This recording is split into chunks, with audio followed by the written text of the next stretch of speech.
Sejak pukul 9 pagi waktu Belanda, ribuan warga Indonesia yang akan mencoblos dalam pemilu 2024 berduyun-duyun datang ke gedung Broodfabriek di Rijswijk Sabtu 10 Februari 2024. Suhu udara musim dingin yaitu di bawah 8 derajat Celcius tidak menghalangi antusias warga negara Indonesia untuk datang dan ikut dalam pemilu 2024 di Belanda. Menurut Ketua Panitia Pemilihan Luar Negeri PPLN Den Haag, Nur Hasim Subandi, sebanyak 13.162 pemilih yang terdaftar dalam Daftar Pemilih Tetap Luar Negeri atau DPTLN. Dan dari angka tersebut, sebanyak 11.849 pemilih akan datang ke tempat pemilihan suara atau TPS yang terpusat di Rijswijk. Dan sebanyak 1.313 memutuskan mencoblos melalui pos. Selain itu juga ada 1.671 pemilih yang terdaftar dalam Daftar Pemilih Tambahan Luar Negeri atau DPT-BLN dan Daftar Pemilih Khusus Luar Negeri. Masalah yang sangat kita antisipasi adalah meledaknya DPK. Karena DPK ini kan terus terang aja, DPK dan DPTB ini adalah sama. Mereka tidak ada surat suaranya. Kalau sekarang ini dalam perhitungan Mbak, kita DPT 13.126 plus 2%. Itulah surat suara yang kita punyai. Sementara yang ada di kita itu sudah hampir 1.800. Ya kan? Nah, jumlah partisipasi lebih dari 80% pasti mereka tidak kebagian. Nah, kita agak dagdikduk juga kalau partisipasinya tinggi, DPTB dan DPK tidak kebagian. Tapi kalau partisipasinya rendah, keduanya itu bisa terakomodir. Tetapi kami mengharapkan mereka sebanyak mungkin yang sudah DPT itu datang ke tempat.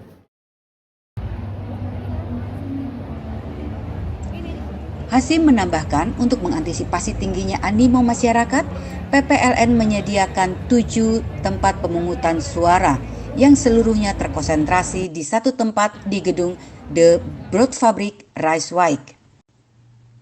Tetapi ternyata semakin siang, semakin banyak pengunjung yang datang. Hal ini menyebabkan antrian kembali mengular. Tetapi untung saja antrian terjadi di dalam ruangan sehingga mereka tidak kedinginan. Warga terlihat tertib mengikuti penjelasan petugas. Tampak pemilih prioritas seperti mereka yang lanjut usia dan memiliki anak atau dalam keadaan hamil mendapat pelayanan khusus. Mereka tidak perlu berada dalam antrian yang panjang. Warga Indonesia yang mencoblos hari ini sudah mengetahui lokasi TPS dilakukan, sehingga setelah mendapat tempat duduk mereka diberikan nomor urut untuk masuk ke dalam bilik suara. Tampak warga pemilih yang sudah berusia lanjut tetap semangat menggunakan hak pilihnya saat pemilu karena mereka ingin Indonesia menjadi lebih baik. Meskipun mereka sendiri tidak merasakan perubahan itu, namun keluarga mereka yang ada di Indonesia akan merasakan perubahan tanah air yang lebih baik ke depannya. Mbak, kayaknya meskipun agak susah berjalan tapi semangat banget untuk pemilu. Kenapa Mbak? Ya, untuk perubahan Indonesia harus tetap maju dan tetap harus kita tetap bersatu. Whatever happen kita berbeda tapi tetap satu. Tapi kan Mbak kan tinggal di luar negeri nih ya. Apa sih yang diharapkan? Yang diharapkan untuk kita? Ya, dalam pemilu yang diharapkan untuk pemilu kali ini.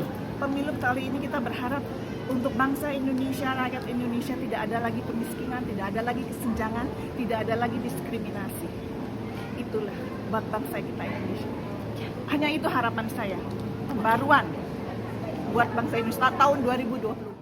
Kenapa pengen nyoblos? Karena care sama Indonesia, pengen memberikan at least kontribusi buat Indonesia. Lewat satu suara, biarpun mungkin cuma satu suara, mudah-mudahan bisa do something. Yang saya harapkan sih semoga pemilu kali ini membuat Indonesia lebih baik. Niatannya itu, karena kita bisa mengubah Indonesia semakin baik. Amin.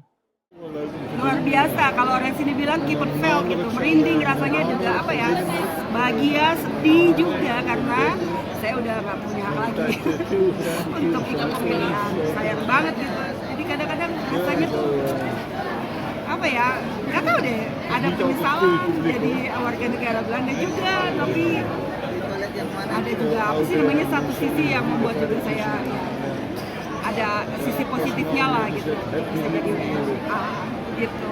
Tapi lihat saudara-saudara di sini dari Indonesia semua bahagia banget. Acaranya menurut saya sih sukses ya, maksudnya dengan pemilu tahun ini lebih better tempatnya karena kita di dalam ya, kalau tahun yang lalu kan di luar. Cuman untuk inian TPS-nya kali ya mesti diperbaiki. Ya. Apa yang perlu diperbaikin? Oh, yang perlu diperbaiki itu kayaknya untuk ini ya, bazar ya. Kita tuh habis nyoblos, ya namanya juga mau jajan-jajan ya. Cuman ya antriannya itu panjang banget, udah ngantri panjang nggak taunya nggak boleh masuk. Nah kedepannya lebih teratur. Tadi pas kita datang sih di tempat makannya ngantri ya. Terus kita juga pesen, kita makan. Kita selesai makan ya ngantrinya udah selesai gitu. Restoran-restorannya udah nggak terlalu penuh, nggak terlalu ngantri. Tempat duduknya juga udah kosong, mulai kosong. Tapi pas kita keluar banyak orang-orang teriak, nggak boleh masuk gitu. Jadi kedepannya? Kenapa? Kedepannya jadi harus ya, lebih... kedepannya lebih diperhatikan lagi lokasinya mungkin ya harus yang lebih besar. Gitu. Oke, namanya siapa tadi? Desi. Nah, tinggal di Utrecht. Kalau mbaknya gimana datang ke sini sebenarnya mau makan atau mau nyoblos atau dua-duanya atau gimana? Aku sebenarnya udah via pos, tapi datang ke sini buat ketemu teman-teman, juga sekalian buat makan-makan. Saya datang ke sini cuma mau lihat orang-orang Indonesia yang ikut pemilu untuk pemungutan suara ya untuk pemungutan suara. Senang juga bisa lihat dengan otomatis dari seluruh Belanda kita bisa silaturahim, dilihat langsung. Biasanya kan nggak pernah ketemu. Sekarang saya nggak nyoblos, tapi saya tetap cinta Indonesia. Nah sekarang saya lagi mau antri, mau ke bazar, mau makan-makan makanan Indonesia. Top.